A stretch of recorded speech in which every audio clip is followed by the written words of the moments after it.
Dawn breaks on August 3rd, 881, over the gentle plains of northern Francia. On this morning, those fields will become a battlefield soaked in blood. A horde of Viking raiders, battle-hardened Norsemen, laden with plunder from weeks of rampage, finds its path home blocked by a Frankish army. The West Frankish forces, led by two young kings, have ridden hard to catch their enemy by surprise. The stage is set for a furious clash that will echo through the chronicles of the age. The Battle of Saucourt-en-Vimeu. For decades prior to Saucourt, a storm from the north had battered the Carolingian realms. Viking warriors from Scandinavia, often called Northmen by the Franks, had been raiding the coasts and rivers of West Francia since the early 9th century. They came in longships that slipped up rivers, like the Seine, Loire, and Somme, striking towns and monasteries with little warning. The Franks, heirs to Charlemagne's once mighty empire, found themselves under siege by these fierce seaborne invaders. As the unified empire fragmented among Charlemagne's grandsons, Viking raiders exploited the political chaos. They plundered wealthy monasteries such as Noirmoutier on the Atlantic and torched towns like Rouen and Nantes. Even Paris itself had been attacked. Famously, in 845, a Viking force sacked the city and extorted a hefty ransom. These incursions were brutal. Churches were burned, treasures seized, and local people either killed or enslaved. Each year, new Viking longships appeared on the rivers with the spring thaws, and the fearful cry Northmen spread dread through countless Frankish villages. By the late 800s and 70s, Viking pressure on West Francia was relentless. The Frankish kings had tried various responses, fortifying bridges and towns, buying off raiders with tribute, the Danegeld, and mounting punitive expeditions. Sometimes the Vikings were turned back by strong defences or defeated in small skirmishes, but often they slipped away only to return later. In 866, for example, West Frankish forces fought a Viking army at the Battle of Brissaarth, a desperate engagement that saw the Franks' own commander, Robert the Strong, killed even as the Vikings were forced to retreat under cover of night. Such costly encounters taught the Vikings to avoid set-piece battles unless the odds were in their favour. Hit-and-run tactics became the Norse trademark, and Frankish armies often arrived only to find ashes and empty rivers. The Carolingian rulers, meanwhile, struggled with internal strife and succession disputes, which left their kingdom vulnerable to these hit-and-run incursions. In 879, West Francia found itself under the rule of two young brothers, Louis III and Carloman II, barely in their mid-teens. Their father, Louis the Stammerer, son of Charles the Bald, had died unexpectedly, and the teenage princes inherited a kingdom in crisis. While nobles quarrelled over influence and regional lords like Bozo of Provence tried to break away, the Viking threat only grew. Bands of Norse raiders took advantage of the unrest and descended upon northern Francia with renewed ferocity. In the winter of 880, a Viking force pushed deep into Flanders and northern Frankish territories. They captured the town of Kortrijk in November 880, slaughtering or enslaving its inhabitants and seizing its wealth. That December, other bands ravaged the cities of Arras and Cambrai, looting churches that had stood since Roman times. Monasteries, the spiritual and cultural centres of the Franks, were prime targets. The Abbey of Saint Vaast in Arras and the Monastery of Saint-Géry in Cambrai were ransacked, their libraries and treasures destroyed or carried off. These were not isolated raids, they were part of a coordinated onslaught. The Northmen overwintered in the region, establishing fortified camps and using captured towns as bases to launch further attacks once summer came. By early 881, reports grew dire. The Vikings pressed into the Somme valley, moving southward. In quick succession, they sacked the important city of Amiens and then Corbie, a renowned abbey town on the Somme. The devastation was immense. Amiens, with its ancient churches and marketplaces, was left smoking and ruined. At Corbie, the monks who survived the onslaught could only mourn the loss of holy relics and manuscripts consigned to the flames. The raiders ranged widely, laying waste to everything as usual, according to one chronicle, and no local force seemed able to halt them. West Francia was in peril. The Vikings were carving a path of destruction toward the heartland of the Frankish kingdom. Amid this turmoil, King Louis III, only around 17 years old, decided that he could no longer remain on the defensive. Louis and his slightly younger brother, Carloman II, had recently been involved in other crises, including a campaign against a rebel Frankish lord in Burgundy, but the Viking menace now took precedence. Louis, in particular, was determined to prove that the Carolingian crown could still protect its people. He was well aware that previous kings had often resorted to paying off the Vikings. Such tribute might buy temporary peace, but at the cost of emboldening the invaders. Instead, Louis chose the bolder course, to meet the Viking army head-on in battle and crush it. In the late spring and early summer of 881, King Louis III sent out a call to arms across the northern provinces of West Francia. Royal messengers rode to the great lords, counts and bishops of the realm, carrying the king's summons. Louis urged the Frankish nobility to join him in expelling the heathen ravagers. Despite his youth, Louis had a certain authority. He was a Carolingian, great-grandson of Charlemagne, and the Vikings' desecration of holy sites gave church leaders strong incentive to support him. Monasteries and churches that had suffered from the Norse raids prayed fervently for deliverance and encouraged local warriors to answer the king's call. Peasants and townsfolk, terrorized by the invaders, looked to the gathering army as their only hope. A sense of urgency and resolve spread among the Franks. If the Viking horde was not stopped now, even more of their homeland would be left in ruins. Louis's co-ruler and brother, Carloman II, also lent his support. Carloman, just 15, was overseeing the southern part of the kingdom, but he dispatched troops northward and may have joined the campaign personally to stand with his brother. Having two kings united in purpose was a powerful symbol. It showed a rare front of Carolingian unity against the external menace. Chroniclers later noted that the brothers put aside any rivalry and combined their forces for the defense of the realm. Seasoned Frankish knights and nobles, some of whom had fought the Vikings before, brought their retinues of armed riders. Local levies of foot soldiers, spearmen, swordmen and bowmen were raised from towns and villages that had not yet been ravaged. Even churchmen contributed, with bishops arming some of their servants or militia to fight in the holy cause. By midsummer 881, a substantial Frankish army was on the move under King Louis's banner. What this Frankish host may have lacked in experience, it made up for in determination and heavy shock power. The core of the army consisted of armoured cavalry, the elite Frankish knights and noble warriors. Clad in mail hauberks or reinforced leather armour, these horsemen carried lances, swords and shields emblazoned with crosses or personal coats of arms. They were the direct successors of Charlemagne's famous cavalry and were well trained for charging into battle as a fierce, disciplined force. Alongside them were foot soldiers, sturdy infantry equipped with spears and shields, some wearing helmets and rough armour. A number of these infantrymen would be local militias defending their home soil, grimly determined to avenge the destruction of their villages. Archers and crossbowmen were fewer, but likely present to harass the enemy from afar. The Frankish army represented a cross-section of the realm, from high nobles to common folk, all united by the common threat. King Louis III proved adept at leadership despite his youth. He consulted with his war chiefs and formulated a bold plan to catch the Vikings off guard. Reports from scouts and local survivors indicated the general whereabouts of the Viking forces.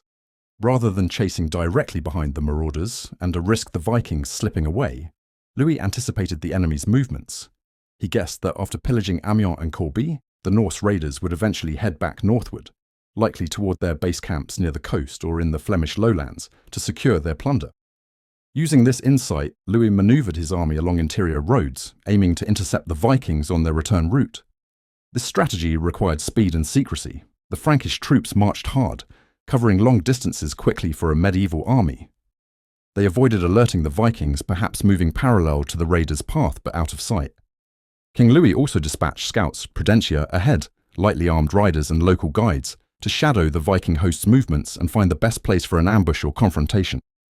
By late July 881, the opportunity Louis had hoped for finally arose. Viking columns were indeed turning back north and east, heavily laden with spoils and driving herds of stolen livestock.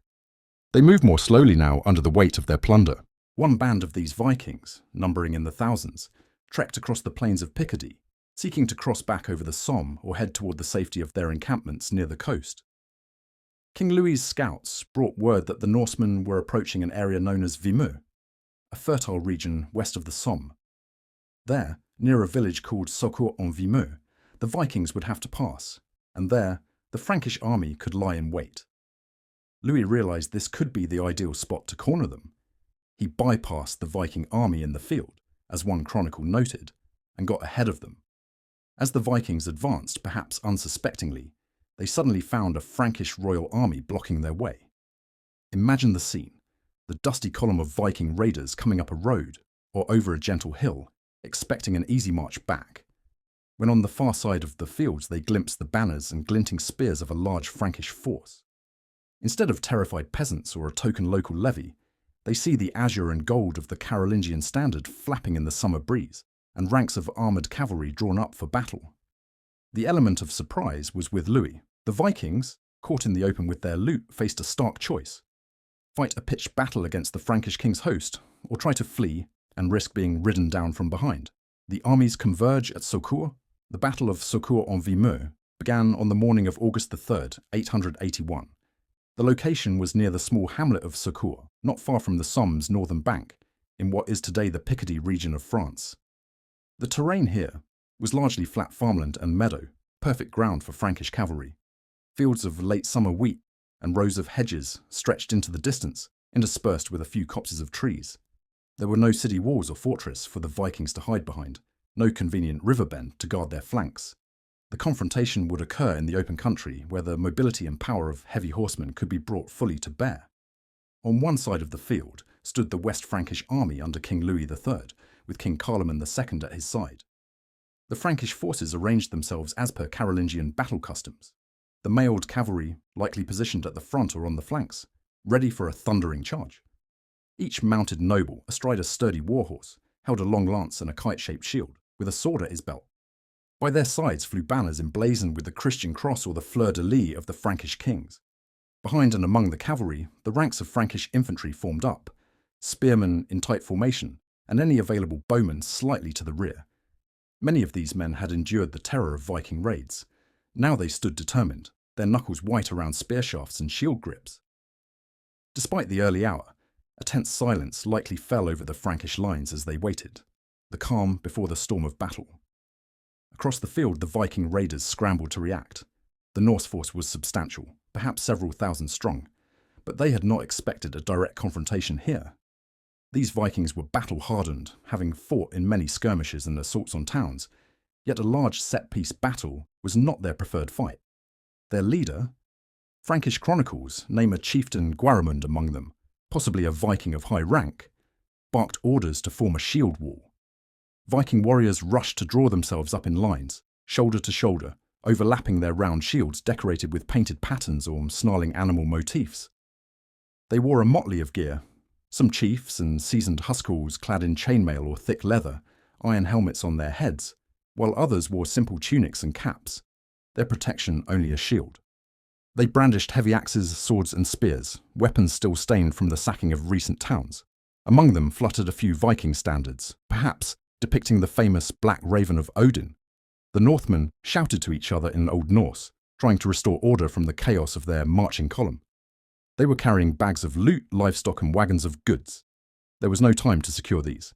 Many simply dropped the spoils where they stood and grabbed their weapons to face the unexpected enemy.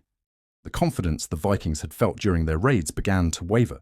This was not the hit-and-run fight they favoured, but open battle against the concentrated might of Frankish royalty. In spite of the surprise, the Vikings' instincts and experience kicked in. They quickly adopted their traditional battle formation, the shield wall, a bristling line of shields and spear points. From behind this wall, their archers, if any were present, might loose a few arrows, and their most fearless warriors, perhaps even berserkers, readied themselves to counterattack. The Norsemen were famed for their ferocity. They howled war cries invoking Thor and Odin, trying to steal their courage and intimidate the Franks across the way. Some beat their swords against their shields with a thunderous din. However, one crucial element was against them. Many Viking warriors were tired from weeks of campaigning, and they may have been fewer in number now than when they started. Some detachments were off raiding elsewhere or guarding ships. Additionally, they stood encumbered by their own plunder, with no easy escape route except to run outright. The nearest Viking ships were likely moored miles away on a river or the coast. Reaching them under pursuit would be difficult. The Vikings had to fight here and now, whether they truly wished to or not. Faith and fury, prelude to the charge. The young king, Louis III, rode before his troops, prepared to unleash them. But first, he sought to bolster their spirits in the face of the notorious Viking ferocity. Being a devout Christian ruler, Louis turned this battle into not just a fight for survival, but a sacred struggle. According to later accounts, just as the armies were about to clash, Louis began to sing a hymn, the Kyrie eleison, meaning, Lord, have mercy. In a clear, steady voice he intoned the ancient Christian litany, and his soldiers took up the chant. Hundreds of Frankish voices, knight and peasant alike, resounded across the fields in unison. Kyrie eleison, Christa eleison. Over and over they sang, a mighty chorus echoing to the heavens. This poignant moment of collective prayer served to focus the Franks' minds and steel their courage. It was as if they were inviting divine aid in the coming fight, contrasting starkly with the pagan battle cries of the Vikings opposite them. One can imagine the scene, the Franks chanting their prayer hymn in disciplined unity, the clatter of Viking weapons growing louder in response, and the morning sun gleaming off spear tips and helmets. King Louis, seeing the determination in his men's faces, finished the chant with a final cry of faith. In that charged moment, the Frankish army was not just fighting for land or lord. They believed they fought for God and the Frankish realm, to repel a heathen scourge. The morale boost was tremendous. Contemporary chroniclers would later claim that angels watched over the field and that saintly patronage was with Louis that day. Whether or not one credits divine intervention, there is no doubt that the Frankish army was infused with a fierce resolve to win or die under their king's leadership. Sensing this unwavering Frankish confidence, and being well aware of the damage these Vikings had wrought, Louis III wasted no more time. With a decisive shout and a sweep of his sword, the young king ordered the charge to begin. Frankish war horns sounded, a deep blast cutting through the air. Drums, if used, began to beat. The Frankish cavalry formed up tightly, lances set, and kicked their horses into a gallop. The ground trembled as rows of armoured horsemen gained speed, quickly closing the distance across the field. Behind them marched the infantry, advancing with weapons ready and voices roaring their own battle cries, now to match the thunder of hooves. On the opposite side, Viking leaders bellowed for their warriors to brace themselves. The shield wall tightened. Spears were angled forward to receive the oncoming charge. Archers among the Norse loosed a volley of arrows towards the charging knights, black streaks in the sky. But these were few and largely pinged off armour or missed their marks in the frenzy. With a resounding crash, the Frankish cavalry smashed into the Viking lines. Lances drove forward, impaling the front rank of the Norse shield wall with devastating force. The momentum of heavy horses and armoured riders was immense. Many Viking shields shattered under the impact, and the men holding them were knocked backward or skewered on lance points before they could swing a single axe. The first moments of contact were brutal. Horses collided with men, screams and shouts filled the air, and a splintering of wood and iron rang out as spear met shield. In some places, Frankish lances snapped from the shock, but their riders drew swords and continued the assault. King Louis himself was at the forefront of this charge.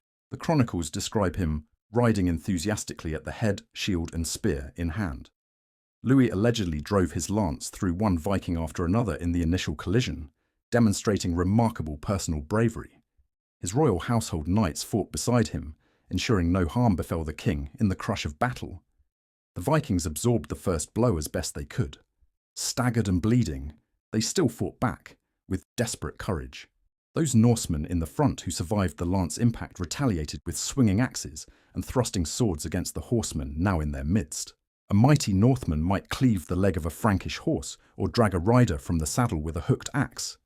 Here and there, a Frankish knight tumbled to the ground, pulled down by Viking fighters who then set upon him with fury. Yet the Franks did not fight alone. As their cavalry punched into the Viking formation, the Frankish infantry surged forward to exploit the breach. Spearmen thrust at the flanks of the disrupted shield wall, and those Vikings who tried to turn and face the cavalry then found infantry stabbing at them from the sides or rear. The organised wall of shields that was the Vikings' main defence started to buckle and break apart under this dual pressure. Soon the battle devolved into a swirling melee of close-quarters combat. The once orderly lines disintegrated into pockets of fighting men. Knights on horseback barged through gaps, hacking down any Viking who stood his ground. Frankish foot soldiers clashed shield to shield with Viking axemen in bloody hand-to-hand fights. The air was filled with the din of battle, swords clanging against helmets, shields thudding under blows, and the cries of wounded men. One Viking berserker, roaring in rage, might swing a two-handed axe to cut down a Frankish soldier, only to be speared from the side by another. Nearby, a Frankish nobleman, unhorsed, continues the fight on foot with sword in hand, back to back with his standard bearer against a ring of Vikings. Both sides exhibited ferocious valour, but the tide was turning inexorably in favour of the Franks. Crucially, The Vikings never had a chance to fully regroup or deploy their typical tactics. There was no time to erect a fortified camp or dig earthworks, no ships at their backs to which they could retreat. They were caught in transit and forced into an impromptu battle for which they were not prepared. Many of the Norse fighters were likely spread out when the Frankish attack began, some guarding wagons of loot, others herding prisoners or livestock. And thus they came into the fight piecemeal. The psychological impact of the sudden cavalry onslaught was enormous. What started as a defensive stand rapidly turned into panic for a large portion of the Viking army. Facing the aggressive Frankish assault, with their comrades falling in droves, groups of Vikings began to lose heart. The legendary shield wall that had served the Norse in many a raid was cracking. Once the formation showed weakness, the inherently individualistic Viking warriors started to think of survival. Suddenly, a section of the Viking line collapsed and gave way. Some of the Norsemen began to turn and run, first a few, then more. Perhaps it happened when a Viking leader fell. Indeed, Frankish records claim that the Viking chieftain Guaramund, possibly the overall commander, was killed in the fray. If their principal leader was cut down, the chain of command for the raiders would have broken, contributing to the chaos. Without coordination, each Viking fought or fled as he saw fit. As soon as parts of the line faltered, a ripple of fear swept through the raiders. They feared encirclement or annihilation. The instinct for self-preservation kicked in hard. Viking warriors began disengaging, throwing down shields to run faster. What had been a fierce battle moments before now turned into a rout. A frantic, every man for himself dash to escape the Frankish onslaught. Rout of the Northmen. Immediately, the Northmen began to flee, wrote one monastic chronicler of the battle. The Viking resistance broke utterly. The neat ranks of Norsemen dissolved into scattered clumps and fleeing individuals. Many turned and ran in the direction whence they came, back toward the village of Saucourt-en-Vimeu and beyond, hoping to reach the forests or any refuge. The Frankish army, seeing the enemy collapse, pressed their advantage without mercy. King Louis is said to have urged his men to pursue relentlessly. With adrenaline pumping and the taste of victory near, the Frankish knights drove their horses onwards. They chased the fleeing Vikings across the fields and into the village streets of Saucourt, cutting them down from behind. The pursuit was as deadly as the initial clash, if not more so. A rout in medieval warfare often resulted in greater casualties than the pitched battle itself, and Saucourt was no exception. As the Vikings ran, they were highly vulnerable, no longer in formation, often discarding heavy weapons or armour in panic. Frankish cavalrymen rode men down, spearing or sword-slashing their foes from horseback. Frankish infantry, too, joined the chase, enthusiastically hunting the invaders who had tormented their lands. There was likely little thought of taking prisoners. These Northmen had inflicted too much cruelty on the Frankish populace, and this was a moment of grim retribution. Every stride of the pursuit added to the Viking death toll. Some Vikings attempted to make a final stand in small groups, possibly barricading behind overturned wagons or rallying around a surviving leader, but these pockets were overwhelmed. At Saucourt's little village centre, perhaps a handful of Norse warriors tried to fight back amidst cottages and a small church. The Frankish soldiers, flush with victory, stormed through, sparing no marauder they found. The scent of smoke, sweat, and blood filled the summer air. A contemporary account in the Annals of Saint-Vaast notes that King Louis pursued them and triumphed most gloriously. One can picture Louis and his knights galloping past the village wells and barns, striking down Vikings in ones and twos, the enemy too scattered to mount any coordinated counter. By late morning that day, the Battle of Saucourt-en-Vimeu was effectively over. The once proud Viking raiding army had been annihilated or put to flight. The fields and roads were littered with the bodies of Norse warriors, along with discarded weapons and heaps of treasure dropped in haste. Frankish losses were comparatively light, though not insignificant. Some of Louis's brave knights and footmen lay fallen where the fighting had been thickest. But the victory was undeniable and overwhelming. A medieval chronicler claimed that around 8,000 to 9,000 Vikings were killed in the battle and pursuit, a number that modern historians consider likely exaggerated, yet it conveys the impression of a colossal slaughter. Even if the true count was lower, thousands of Viking dead was the figure celebrated in song and story afterward. It was said to be one of the bloodiest defeats the Vikings ever suffered in Frankish territory. As silence finally fell over the battlefield, broken only by the groans of wounded men, and the whinnying of stray horses, the magnitude of the triumph began to sink in. The Franks had achieved something extraordinary, a decisive, pitched battle victory over the Viking invaders. Such victories had been exceedingly rare. The Vikings' strength had long been their elusiveness and refusal to engage large Frankish forces on equal terms. But here at Saucourt, the Northmen had been caught and crushed. The news of this feat would soon spread like wildfire through the realm. King Louis III surveyed the aftermath with a mix of elation and sober responsibility. He was a victor, but he also knew the work wasn't finished. He ordered his men to gather the spoils of battle. The Vikings had abandoned a great hoard of plunder in their flight. Stolen gold and silver from monasteries, precious altar vessels, reliquaries, rolls of fine cloth, and jewels all lay about in camps or wagons. Louis's soldiers eagerly recovered this loot. In addition, any Frankish captives the Vikings had taken, enslaved villagers, monks, or nobles held for ransom, would have been liberated, emerging shaken from hiding places or cut bonds. For those survivors of the Viking depredations, the victory was nothing short of deliverance. One can imagine frightened villagers and monks coming out of the woods or cellars after the battle, approaching the victorious Frankish king with tears of gratitude. The same places that had seen despair as the Vikings advanced now saw relief and joyous thanksgiving. Aftermath of the victory. In the immediate aftermath, King Louis III made offerings of thanks for the victory. Given the pious nature of his leadership, he likely gathered his army to sing a Te Deum, or other hymn of gratitude to God for the triumph. Frankish clerics in the host would have led prayers over the battlefield, blessing the fallen Frankish soldiers, and perhaps even praying for the souls of the Christian victims of the Vikings whose deaths had been avenged. The dead Northmen were probably left unburied as carrion for wolves and crows, a common fate for pagan invaders in Christian accounts. Meanwhile, the Frankish fallen were tended to. Wounded soldiers were cared for as best as medieval medicine allowed, and the more distinguished dead given proper burials. The strategic results of the battle were immediately significant. The Viking incursion into northern West Francia was halted, at least for that season. The particular Viking army that had terrorized the Somme Valley was effectively destroyed as a fighting force. The handful of survivors who escaped fled northward in disarray. According to later chronicles, these survivors made their way back to their base at the Viking encampment of Ghent in modern Belgium. Beaten and depleted, they regrouped with whatever forces remained there, undoubtedly shocked by the scale of their defeat. The region around Saucourt-en-Vimeu, so recently ravaged, was now free of Viking marauders, and the local people could begin to rebuild and recover. For West Francia, the victory was a massive morale boost. Hope was rekindled among the Frankish populace and nobility. At last, a Carolingian king had shown that the Northmen could be not only resisted, but decisively beaten in open battle. In a time when Viking raids had come to feel like an unstoppable force of nature, the Battle of Saucourt-en-Vimeu proved that determination, cunning, and courage could turn the tide.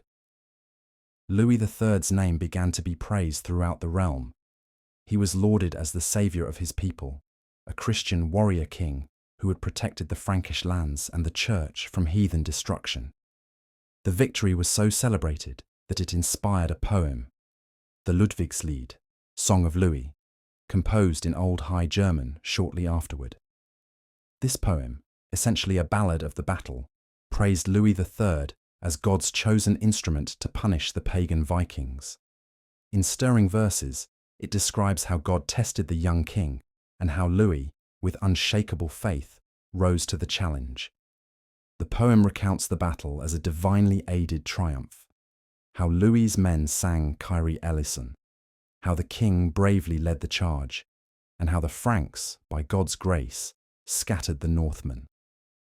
Boldly the king rode forth, a holy song on his lips, and all joined in Kyrie eleison, one passage relates, highlighting that blend of piety and valour that characterised Louis's image.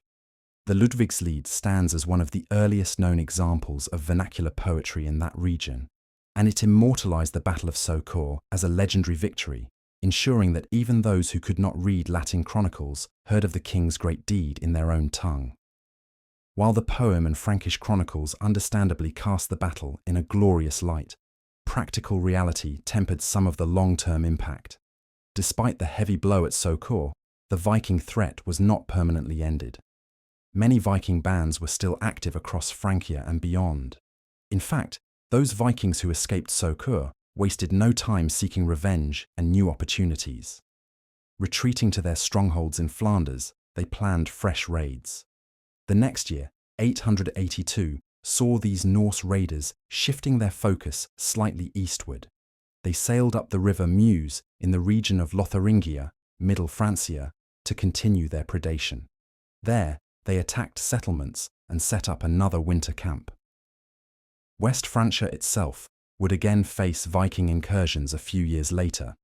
Most famously, in 885, a colossal Viking host, including, according to later lore, the chieftain Rollo, laid siege to Paris. The Siege of Paris, 885 to 886, demonstrated that the Norsemen were far from cowed by one defeat. They adapted their strategies, sometimes avoiding pitched battles and choosing targets carefully, or extorting ransom when brute force failed. Nonetheless, the Battle of Saucourt-en-Vimeu had important consequences. It brought West Francia a desperately needed respite in 881 to 882, allowing time to repair fortifications and brace for future attacks.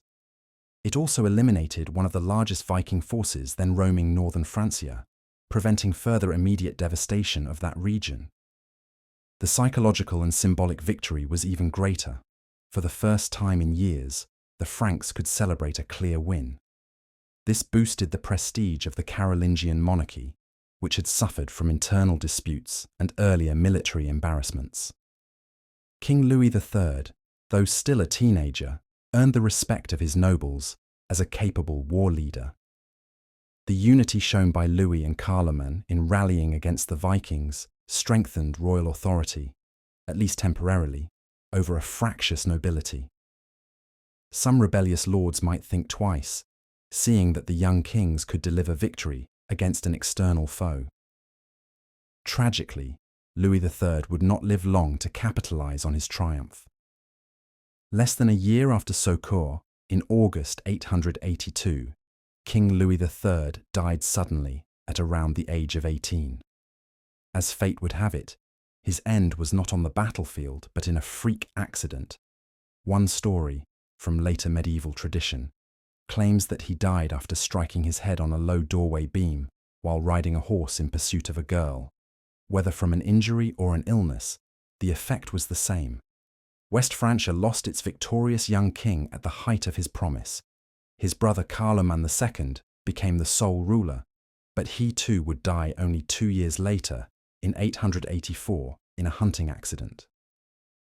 The Carolingian dynasty in West Francia was left in a precarious state, and the kingdom's defense against the Vikings would soon fall to others, like Emperor Charles the Fat, and later the heroic Count Odo of Paris. Thus, the aftermath of Saucourt saw a mixture of celebration and fleeting fortune. The victory had proven what was possible under united leadership, but the window to build on it closed quickly with Louis's untimely death. Some chroniclers later mused that Louis's passing so soon after such a miraculous victory was a sign that God had called his servant home, having granted him his moment of glory. Legacy and significance. The Battle of Saucourt-en-Vimeu of 881 left an enduring legacy in the chronicles and lore of the Viking Age in Francia. In the tapestry of the long struggle between the Frankish kingdoms and the Norse invaders, Saucourt shone as a rare instance where the Vikings were not just checked, but thoroughly defeated in open combat. Medieval writers highlighted this battle as proof that the Vikings, formidable as they were, could be beaten by Christian knights when faith, leadership, and tactics combined in the right way. The old High German Ludwigslied ensured that Louis III's feat would be remembered by future generations, casting the battle in almost biblical terms. A David versus Goliath, or rather a righteous king against the scourge of God's wrath. Historically, Saucourt-en-Vimeu demonstrated the importance of mobility and surprise in medieval warfare. King Louis's strategy of intercepting the Vikings on ground favourable to Frankish cavalry was vindicated brilliantly. This battle underscored that Viking armies were most vulnerable when caught far from their ships and burdened with loot. When pressed into a conventional battle on open terrain, the Vikings' advantages, surprise and choosing the battlefield, evaporated, and their weaknesses, lack of heavy cavalry and inability to withstand a coordinated charge, were laid bare. The Frankish heavy cavalry, often the elite of Carolingian forces, proved devastatingly effective. Saucourt thus provided a tactical lesson. Rather than reacting defensively to Viking raids, proactive interception and aggressive engagement could pay off. It wasn't always feasible, but Louis showed it could be done. The battle's fame also fed into later medieval legend. Over time, stories grew around it, sometimes embellishing details. Later medieval epics like Gourmont et Isambard, a French chanson de geste, would draw inspiration from events like Saucourt, mythologizing the conflict as a grand Christian defense against pagan hordes. In these tales, Frankish kings and knights heroically fend off Viking kings in single combat, and vast armies clash, reflecting the cultural memory of battles such as Saucourt that stood out in an era when Vikings usually had the upper hand. Saucourt became, symbolically, a beacon of Carolingian resilience, one bright victory in a dark time. In the broader context of the Viking Age, the Battle of Saucourt-en-Vimeu was one of several turning points that showed the tide would not always favour the invaders. The Vikings continued to raid and even win many engagements through the late 9th century, but they increasingly met fiercer resistance. Just a decade after Saucourt, in 891, the East Frankish king Arnulf would win another major victory at the Battle of Leuven, 891, wiping out a Viking force in Flanders and ending the Viking presence on the river Scheldt. In West Francia, the persistence of leaders like Odo and later Charles the Simple would gradually lead to the containment of Viking threats, culminating in the famous Treaty of 911, when King Charles the Simple granted the Viking leader Rollo and his men land in Normandy in exchange for peace and conversion to Christianity. The victory at Saucourt was part of the chain of events that showed the Vikings were not invincible, and that negotiation or settlement could succeed where endless raiding did not. For the people of the region, especially in Picardy and Flanders, Saucourt was remembered as a deliverance. The local oral traditions likely long recounted how the young King Louis saved the land from fire and sword on that fateful day. Even though Louis III's reign was short, his reputation endured primarily because of this victory. When one visits the Somme Valley or the Vimeu area in modern France, there might be little visible reminder of the battle now, but historically it was a point of pride for the kingdom, often compared in significance by later writers to Charles Martel's victory at Tours in 732 against another marauding foe.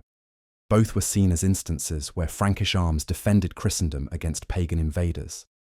In a serious reflection, one must also acknowledge that, despite the glory of Saucourt, the war with the Vikings was not won in a single day. It would drag on for years, testing the resilience of the Franks, but Saucourt-en-Vimeu proved a critical concept, that unity and decisive action could yield victory. It shattered the aura of invincibility that cloaked the Vikings. After Saucourt, Viking leaders had to be more cautious.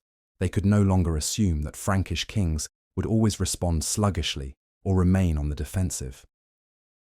Now, there was a precedent of a Frankish king riding out aggressively and annihilating a Viking host. From an educational perspective today, the battle is a fascinating study. It highlights the clash of two very different military cultures: the Scandinavian raiders, with their fast-moving, lightly organized bands, against the early medieval feudal host of knights and levied foot soldiers. It also underscores the role of faith and ideology.